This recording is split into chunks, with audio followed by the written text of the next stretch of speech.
What is going on, guys and girls? Welcome to the bonus zone of Can't Stop Playing. Today we're talking all about the Netflix original series Daredevil. I'm your host, Daredevil. Joining me today, we've got Gabriel Kingpin from Texas. Hi. From Texas? From Texas. I'm Texas. Oh, That's okay. all we do is text over here. And we have Wesley Maxwell from Canada. Ooh. What? See, Why were we both the bad guys? Because I'm Daredevil, I have to fight somebody. If you're listening to this on iTunes, I could have been Foggy. You could have even been Karen, and we would have still been fine. Oh, thanks. Yeah, appreciate that. if you're listening on iTunes, I'm dressed as Daredevil for the video version of this Are you gonna leave it's it on the whole brilliant, time? guys. bonus episode. And I'll reveal myself to be GhostRobo now. Oh my God! Holy cow! You basically did it as fast as him. Second episode, somebody already knows his secret identity.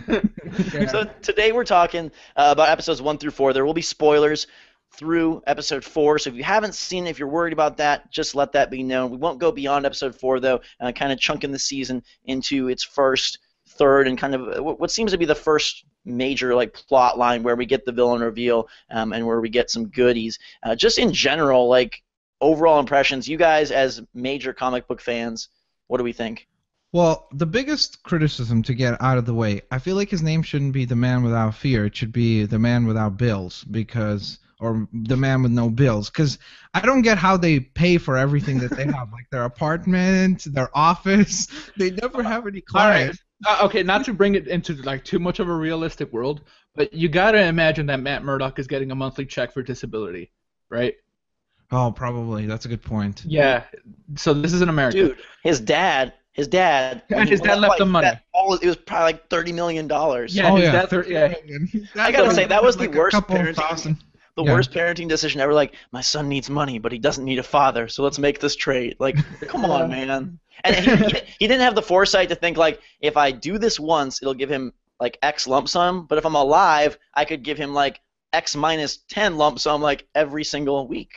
Yeah. I think Maybe he was bashed in the brain too many times. that, but I also He think wanted remember to that see- scene, he wanted his son to see him win. Yeah. True. Yeah, so that was the whole ordeal. Generally speaking, I think that is probably the weakest part of the show, is the flashbacks for Matt Murdock specifically. Okay. Because, I don't know, I just feel like the kid actor, again, not picking on him or anything like that, He's blind, Max. I know, Yeah, but he's pick up not, a blind kid. super believable. You know what I mean? A lot of scenes where he does kind of take me out of it a little bit. So I would say that's, the weakest part of the show. But luckily, it's not very, very present, especially going forward. Right. Yeah, that stops. So Help me out here a little bit, because you guys are more avid TV series watchers than I am. Do you just have to accept that the dialogue is not going to be as crisp as a film? Is that Wait. across TV shows? see, because you hadn't mentioned that the dialogue is weird in some. That it's weak, that it's not. I don't know I just what feel you it's very on the nose, especially things that Foggy says. I expect there to be a dudunch, after a lot of the lines, which is that just this show, or is that sort of TV? I mean, that's how Flash is. That's how Arrow is. That. That's what these shows are. I mean, this isn't the Flash and Arrow, in my opinion. Okay. But the Flash does that one-liner, thing, do your drum effect again. They do stuff like that all the time. Yeah. That's just part of what dialogue in superhero TV shows seems to be, but it's a lot less present in this show, in my opinion. I can't think of too many instances where I'm like, oh, that's so cheesy, or anything like that. I as someone who isn't really attached to comic book stuff, I started off very concerned that it would be just another whatever, but I actually like it, and to me, I think I like the moments where he's not Daredevil more than the moments where he is, and maybe that's just because I'm not really, a lot of people experience, but yeah, a lot of people actually enjoy that in the comics, is when he's solving cases, because he has that extra ability. So you have the added intrigue of how he can resolve a case versus how a typical lawyer would solve a case, and that is something that I think is somewhat missing in the show. A lot of the focus is, generally speaking, on him as Daredevil or Wilson Fisk. And there's very little of Matt Murdock. But I feel like maybe the reason for that is because we have to look at it as this is the first season, and this is kind of the origin story. right. And what I love is that like basically from the interviews that I've listened to and everything, they approached it as a 13-hour movie. Okay. So the idea is that like they structured it not like episodic nature, but instead like as if it's like a one whole thing. That's really Right. enlightening to hear. Which that's what I take issue with. I wish they would have never said that, because I read the interviews beforehand. They said, yeah, it's more like a 13-hour movie. It's not. I watched 10 in a row. These are definitely TV episodes. Like it's not like episode 5 or 6 like pick up exactly where the previous one. Like sometimes sure, like Yeah, but movies have time skips.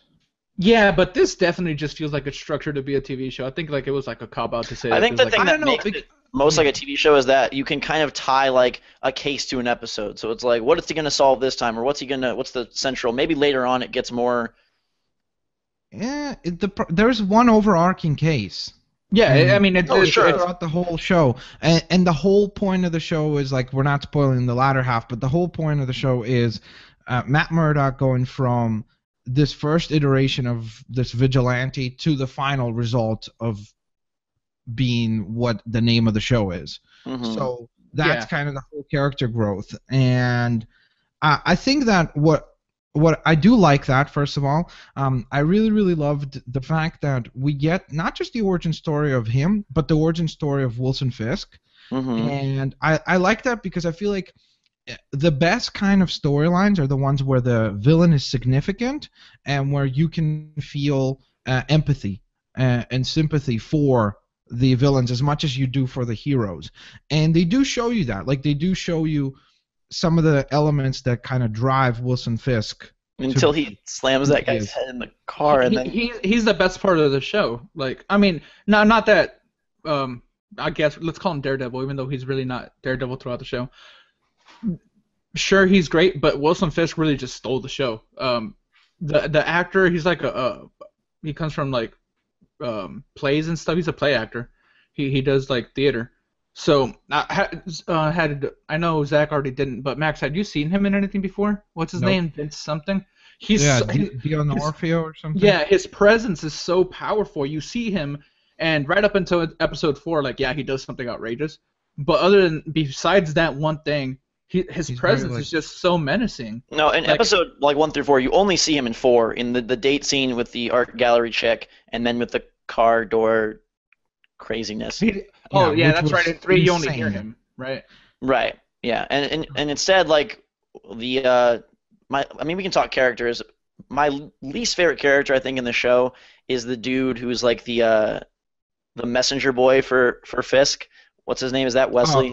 That's Wesley. Yeah, that guy just, I don't know if it's his look, but he just rubs me such the wrong way, like such a like douchey, like stuck-up rich boy, like.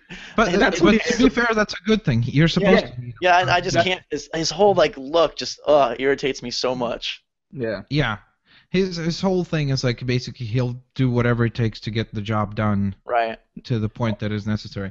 But yeah, I just love like the whole idea with Wilson Fisk, like what we see, and kind of like, first of all, you hear this kind of like he's presented almost like a phenom or like this ghost in the city. You don't even say his name. Yeah. And then when we do see him, you kind of like see how just weird and like you can definitely tell that he's not operating on a normal human wavelength, so to speak, right? Like the actions, like his reactions are so much more extreme than a typical human being. The way he just looks and like talks, those like really creepy and eerie pauses that as he says, and then he'll pause. Speaks so slow, and there's so much emphasis on his words because that's all that you need for most of the. Never mind. Past episode 4, but what he does in episode 4 isn't something that he's always doing. Like they do it once, and they're like, okay. Other than this, like he's just menacing. Just to look at.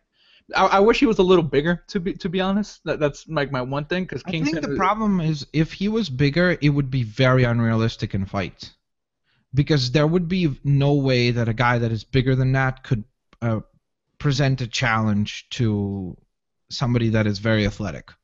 Sure, but in the comic books, Kingpin is a lot bigger. And I know, but Yeah, I know, but you have to think about it. How does it look in reality, right? In comics, you can Sure. like there's no weight and there's no like physical actual appearance. Whereas here, if it was somebody that is bigger, it would be very sluggish and much more cumbersome. There's a couple of shots where the size looks perfect, but when it's like a wide shot and you see his whole body, you see, man, he's not even really that big. But Oh, maybe he gets bigger, right? Origin story. Maybe he, like between seasons he'll just. What's he say? He likes that one dessert. He's got to just Oh yeah, got to get an Zupa? extra shipment of that. Yeah. Zupa Yeah. or something. I don't know. In terms of other characters, like I think Daredevil sells the blind thing really well. Like that Yeah. comes off incredibly believable. That guy did a really good job of nailing that. What do you guys think Cox, yeah. about Foggy? Are you a pro or con? I'm pro Foggy all the way. Yeah, I like Foggy, but more so I like their dynamic, like that kind of like brotherhood kind of thing between the two of them, where neither has a brother, but the other kind of acts as almost the brother to the other one. Yeah. So I like that. I like that he doesn't ever treat like Matt as someone lesser or someone that can accomplish less, but in fact he kind of like props him up as being the standout. You know what I mean? And He's a little cheesy.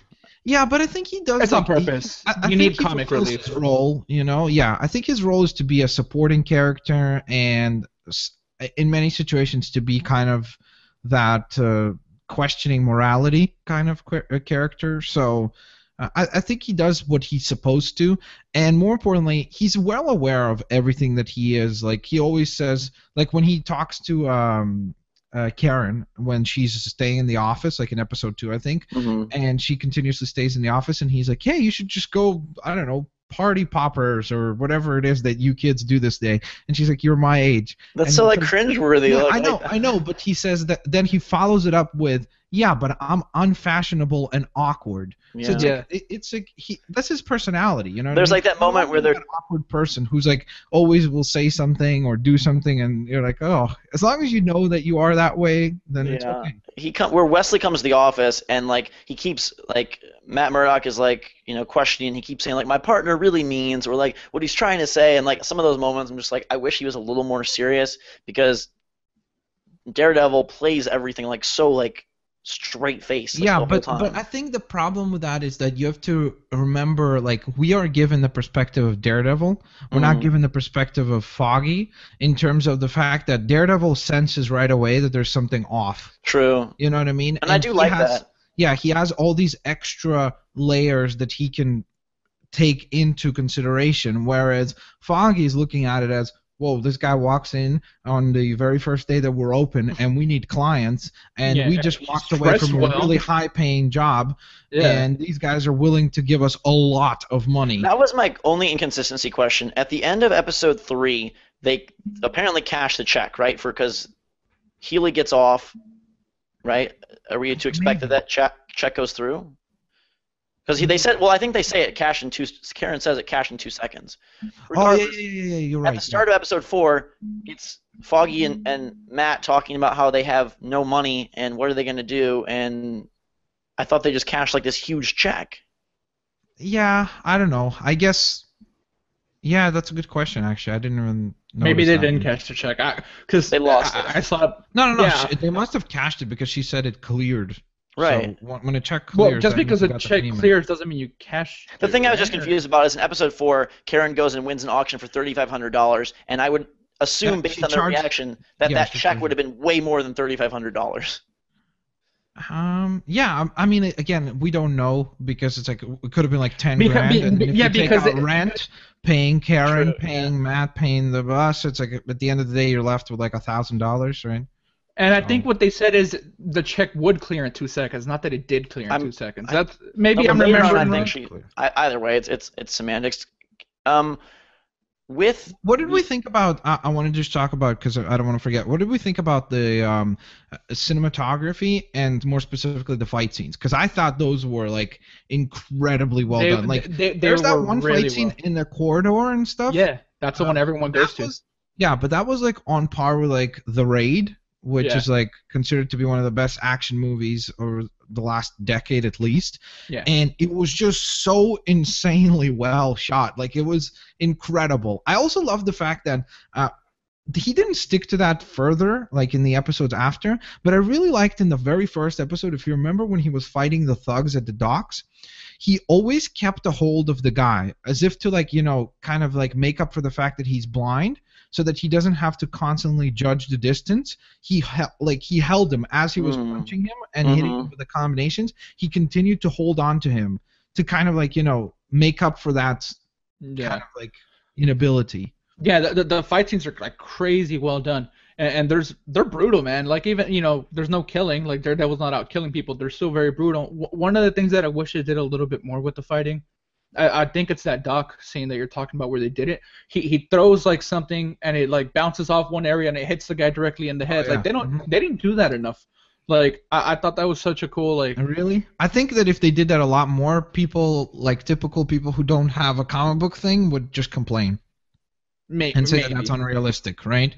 Sure. I feel like I'll be the odd one out here, but like the fight scenes are they drag on. Like maybe if he had superpowers, but watching a guy punch for like 30 seconds gets kind of. But I think that's the whole appeal of the characters. Like, I think that all the fight scenes with Daredevil is like and we've seen and we'll see other fight scenes where it doesn't go his way. Like, you know what I mean? And they don't go his way because he is human. At its core, it's like he doesn't have this superpower to fall back on, or like it's super healing or something like that. He will get hurt, and the simulation is like that he is fighting the kind of people that know if they lose to him, Wilson Fisk most likely will kill them. Yeah. So they're fighting for their life. I think it's incredibly well done, and it fits the character. I guess just as a viewer who's maybe not as into like the fighting part, like to me, I feel like they're very dark, at least all the fight scenes through episode 4, and they're a little bit like I really like the fight scene in the Russians' taxi garage. I really like that one. I thought that was very dynamic, but some of the ones where it's just like a one-on-one for like 20, 30 seconds, I'm like, hit him harder. Like, come on, let's get this over with. And here's what me and Zach were talking about before you got here, Max. Like, I was telling him these fights are a little bit more realistic. Like, real life fights don't, like, it's not, real life isn't a superhero movie. You don't punch someone once and they're just on the floor.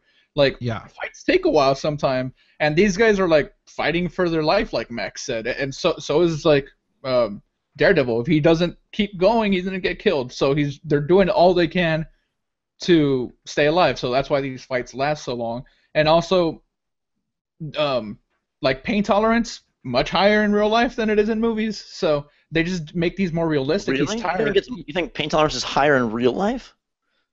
No, like I'm in superhero movies, like a superhero punches someone, they're automatically down. Like you're watching The Winter Soldier, and man, I feel like if I got punched in the face by Daredevil, I'd be down like one time.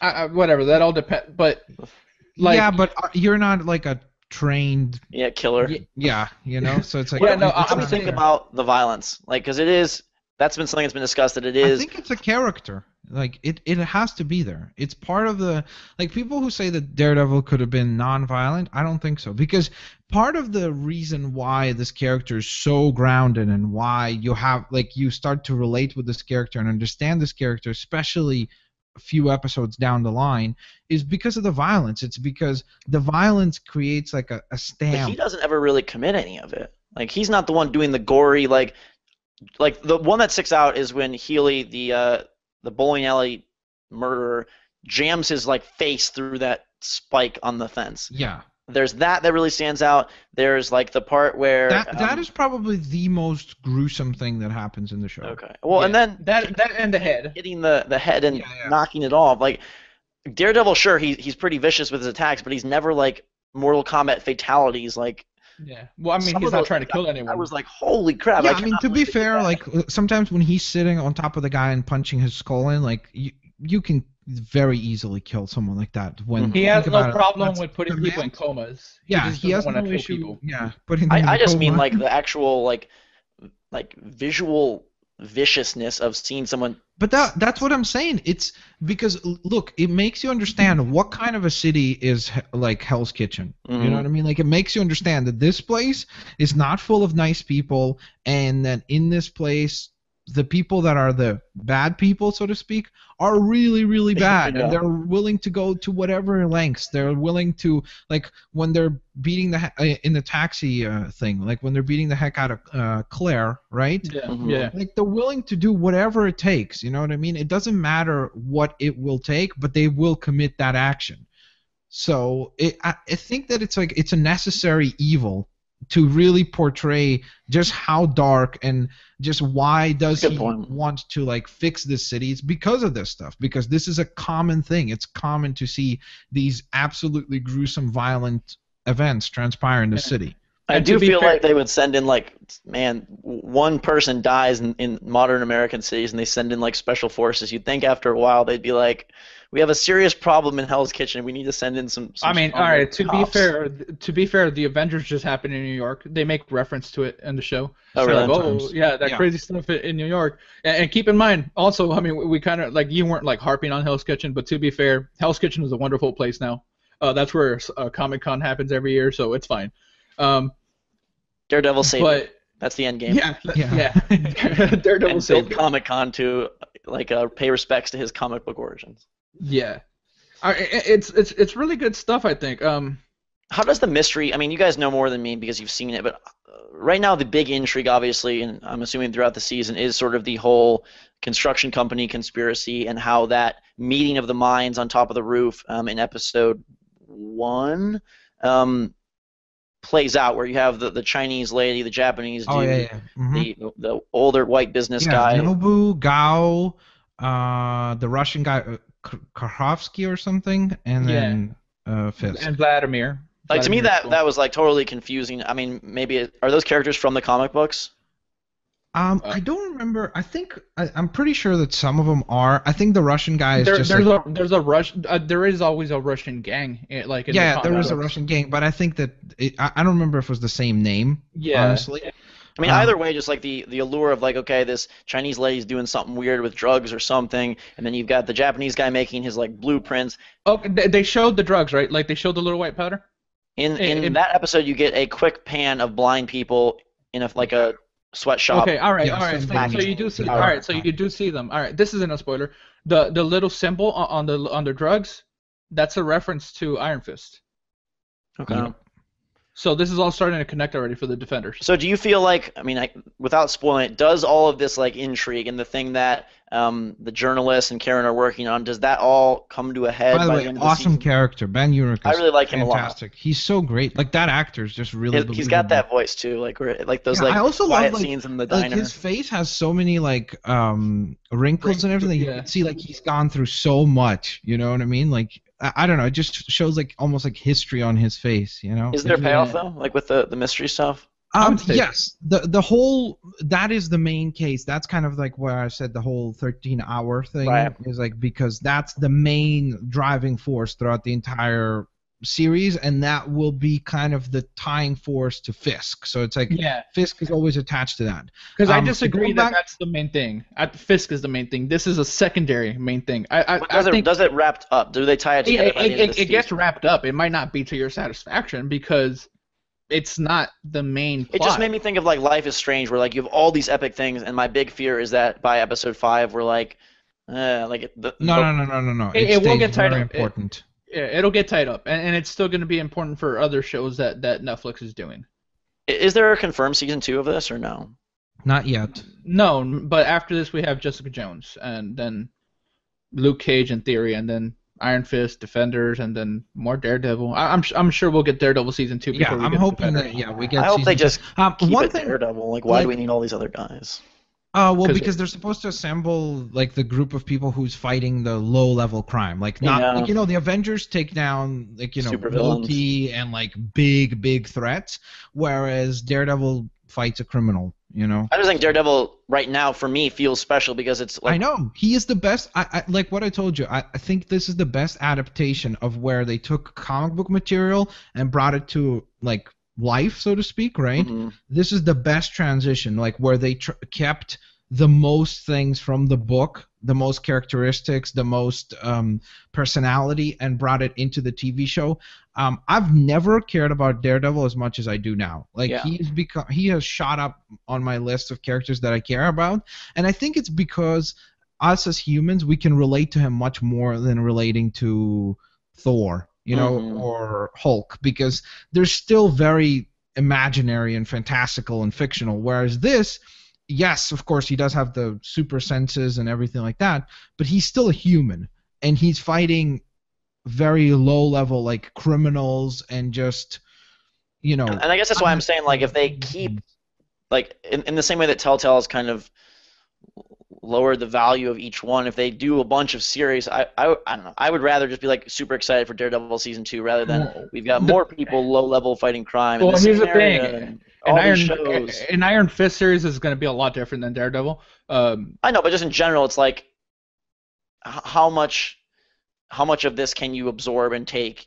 I think they're all different enough that I think it'll be good. I think at this point it's too early to judge it because we don't know how they are going to do the rest. You know what I mean? Like we would need to see at least one or two to come out to see how they interpret those characters. And once again, look, now they've got a solid track record with TV shows as well. Because let's be honest, Agents of S.H.I.E.L.D. isn't the greatest thing since sliced bread. So it's so good now. Like season 1's like really, really hard to get through, but season 2's so strong. Like they really picked it up. From what I've been hearing, it's still not like phenomenal. Like I think that Daredevil is as good as the best TV shows out there. Like in my opinion, in terms of like I don't think it's just a good comic book show. Like I think it's better than Arrow, Flash, Agents of S.H.I.E.L.D. Do you think it's drastically better than Flash?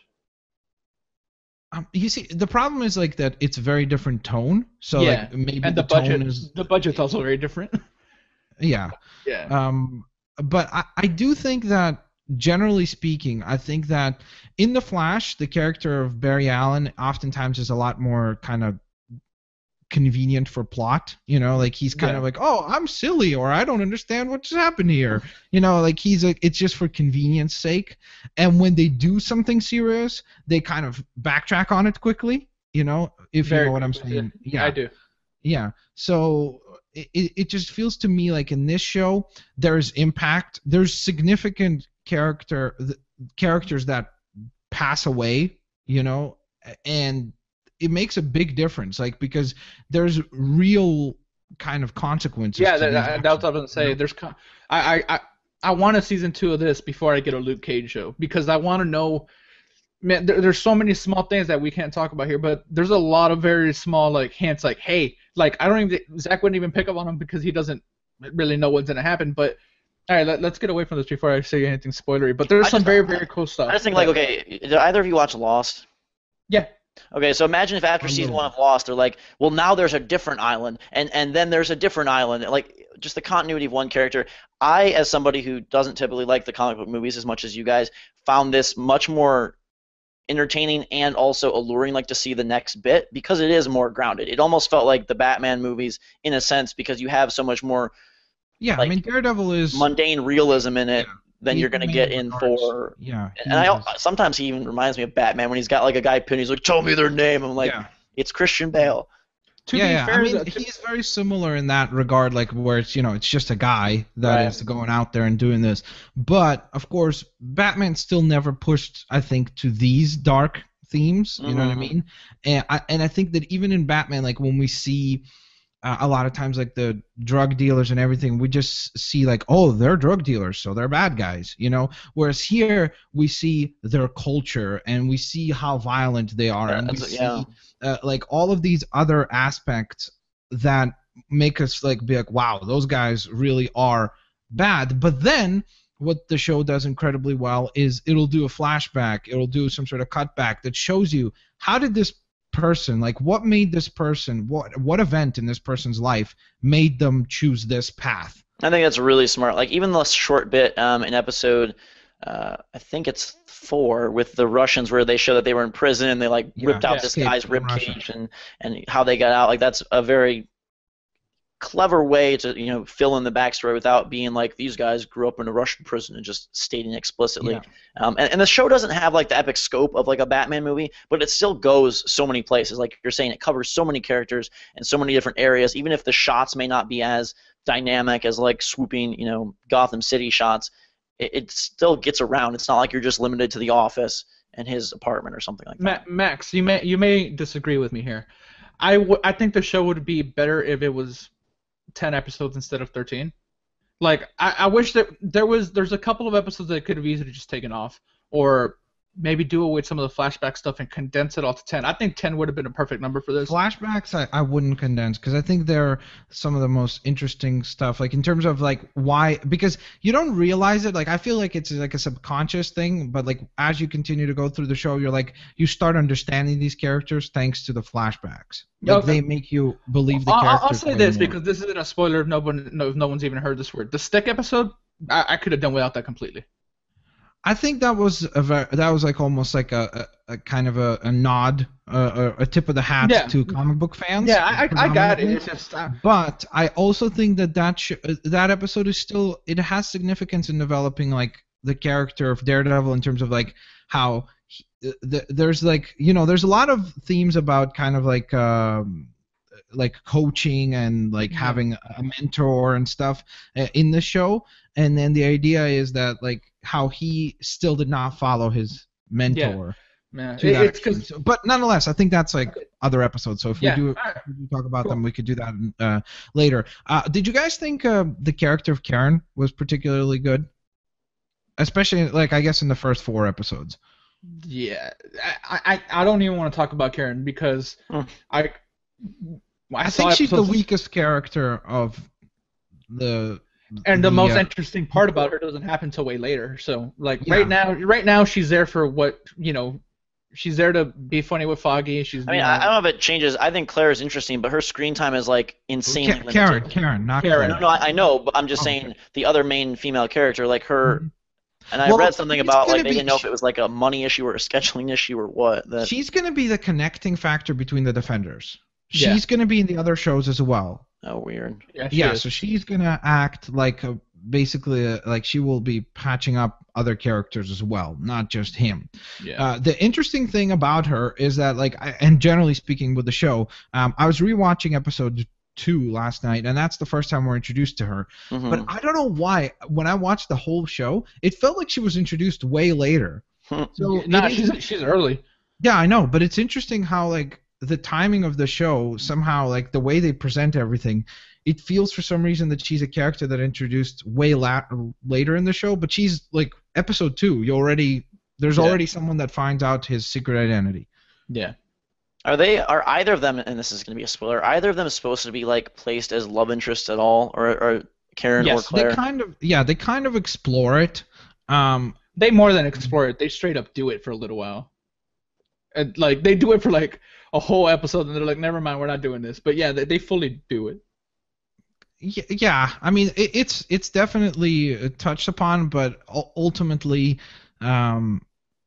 There's a reason that obviously can like kind of forces them to go their separate ways. Sort of. In the love interest. If you were Claire, would you have like just helped this half-dead dude in your dumpster?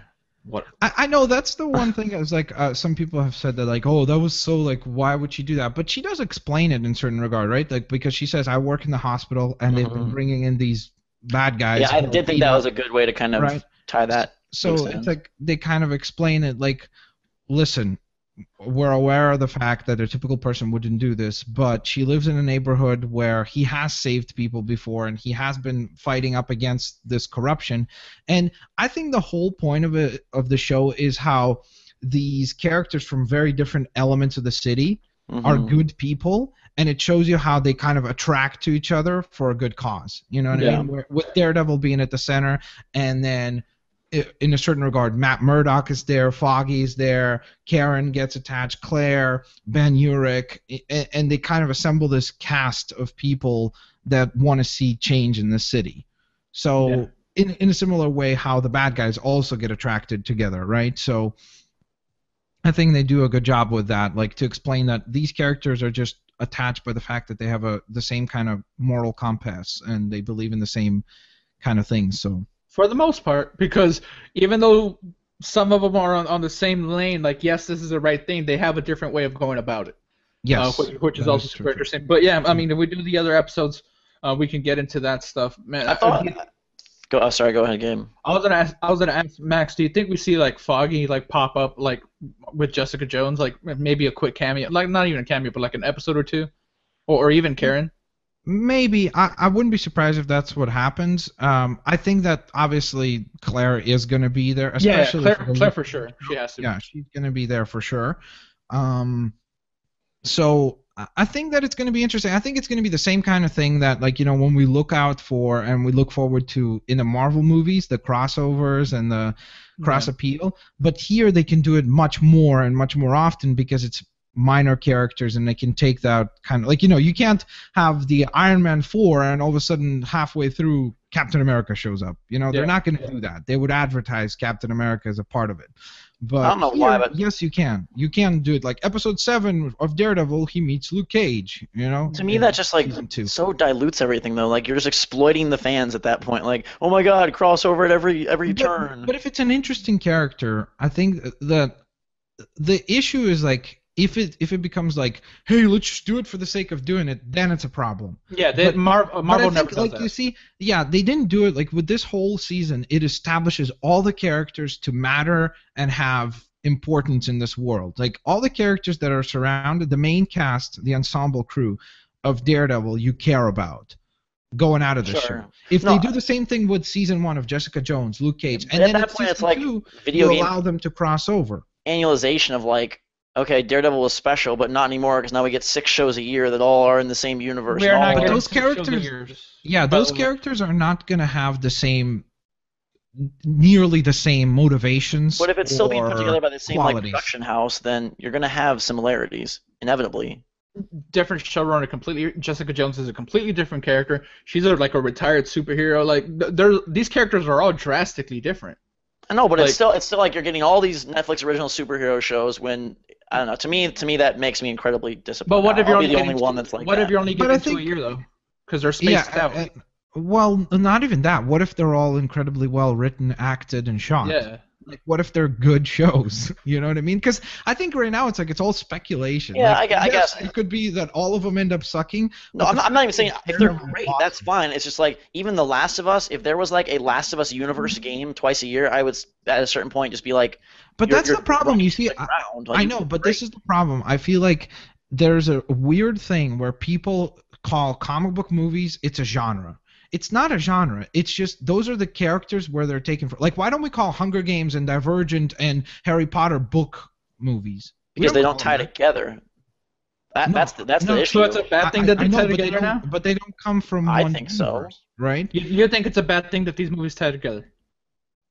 I think to me, I think the Avengers is the weakest movie of the super. I maybe not of like Iron Man 2, but I would rather see the Iron Man movie, the Thor movie, than the Avengers because all that gets to at that point is just nods to everything. Like yeah, but again, isn't that, yeah? I like Daredevil without knowing a wonderful about thing. The character, nothing, and I still have appeal. But as soon as it gets to be like, oh, this is cool because he's wearing the red suit from comic book issue 79, like. Then I'm it's never that though. Avengers is a lot like that. Like, oh my God, the Duck in the end credits, or this guy and that. It's like no, that was a fun little thing. No, all right. But that's a post-credit scene. Yeah, and that's a whole nother topic too. We're sticking to Daredevil. Yeah. What's your final thing? I wanted to ask you guys: was the priest introduced already in episodes 1 to 4? Because I just don't remember all of them. Has the priest been introduced? He's talking in the first episode. First line, but like.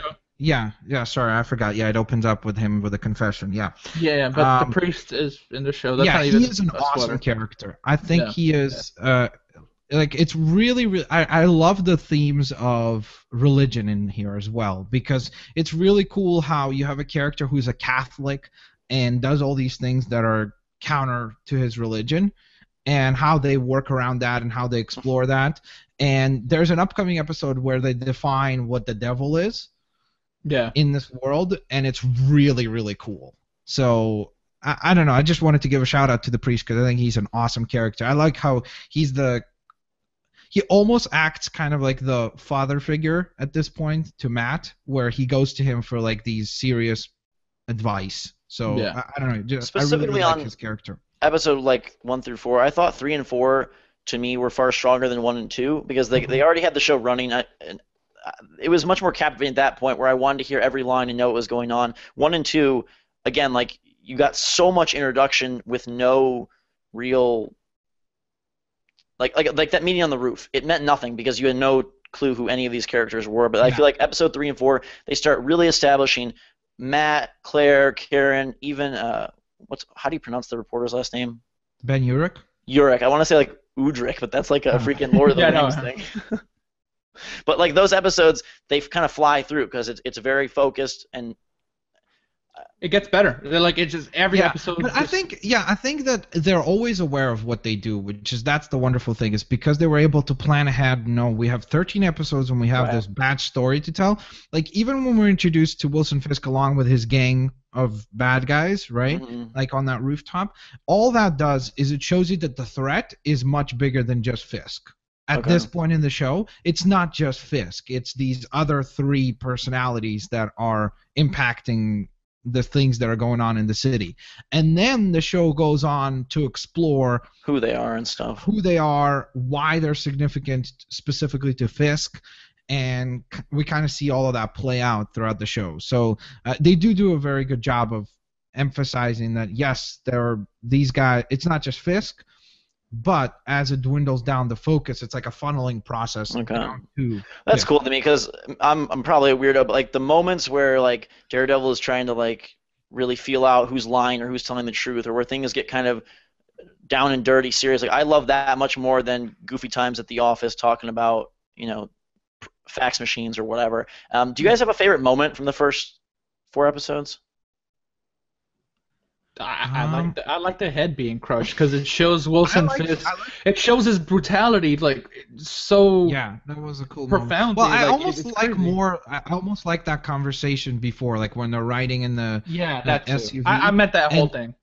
Yeah, and then he just like the way he just says, "You embarrassed me," and then you embarrassed me in front of her, and then like it just like that definitely is a very strong moment. I think that to me, I liked the meeting between him and Vanessa in the gallery, like that whole conversation, because it kind of humanized him for the very first time in the show, where he kind of like talks to her about art, and it shows that like we don't see typically bad guys in love, Mm-hmm. Because most of the time they don't love, they're animals. Right. But we see here that he falls in love, and how that makes him vulnerable, and how he kind of acts like a child, in that regard, where he's very uncomfortable around women still, and he's awkward, and he's just weird, you know what I mean? So I don't know, I just really like that scene because it kind of gave us like the very first time a look at Wilson Fisk.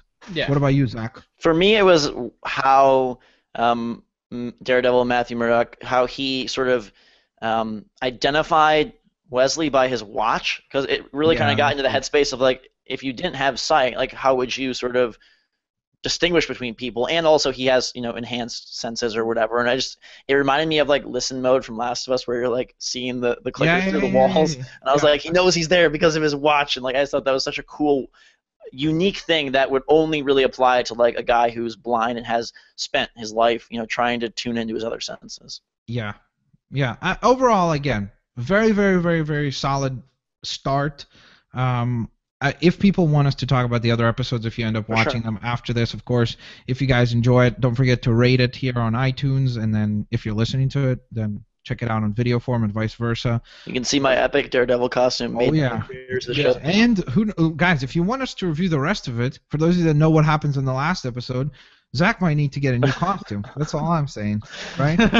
We may have to upgrade our gear, but I think that this is like, for me, coming off of an episode of the regular podcast where we were like having a superhero war of our own about superheroes, like I'm really happy that I enjoy this and that I can like it in spite of finding some of the comic book stuff really goofy, or like the universe stuff goofy. Like just as a show, it holds up. And for me, as like the perspective of non-fan, I still get a lot out of it, and I'm sure other people do as well, which is cool. Yeah, I thought you would like this because, as you said before, you like more of the humanized characters and more the characters that you can relate to. So I think it's a cool. I mean, they've done it before, but it's cool that Netflix is like dipping their toes into becoming a much bigger enterprise than just like a movie rental company, like having their own stuff. And I think that going forward, as cable plans start to sort of disappear and we get these individual online subscriptions, it's just cool that they are going to make quality content, and we can trust that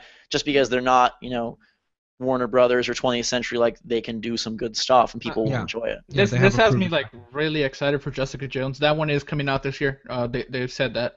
We don't know. Yeah, that's going to be. But just so you know, like that is going to be the first. I think that's going to be darker than this. Yeah, I know, and it's going to be, in my opinion, the first well-built female character in the Marvel universe. Because as much as Black Widow has been like somewhat well-built, she's still kind of two-dimensional, Whereas I think that this show is going to allow you to finally like take a female character and put her in the limelight. Yeah. The actress that plays Jessica Jones is what's her face from Breaking Bad? Kristen Ritter is her name. So is she another like? What is her role? Like, if you had to summarize Jessica Jones to a non-comic book guy. Retired superhero that's reluctant to do. She becomes a detective, basically. Does she have powers or no? Man, why do you want me to spoil everything? All right, fine. No spoilers. No spoilers. We just spoiled episode 1 through 4. Hope you guys enjoyed this deep dive into Daredevil's dark Hell's Kitchen. If you're stuck in Hell's Kitchen, hopefully it's a better place, and you can thank Daredevil for that. And we thank you guys for listening, for watching. Let us know what you think of the bonus episodes. We will bring you more of those soon. In fact, we have one coming next week as well. So until that time, guys and girls, thanks so much for watching. Make sure to leave a review of the podcast bonus episodes if you're into that sort of thing. Follow Max on Twitter, twitter.com/blitzwinger, Gabe, twitter.com/volatile Gabe, me, twitter.com/daredevil. Until next time, guys and girls, we'll see you all later.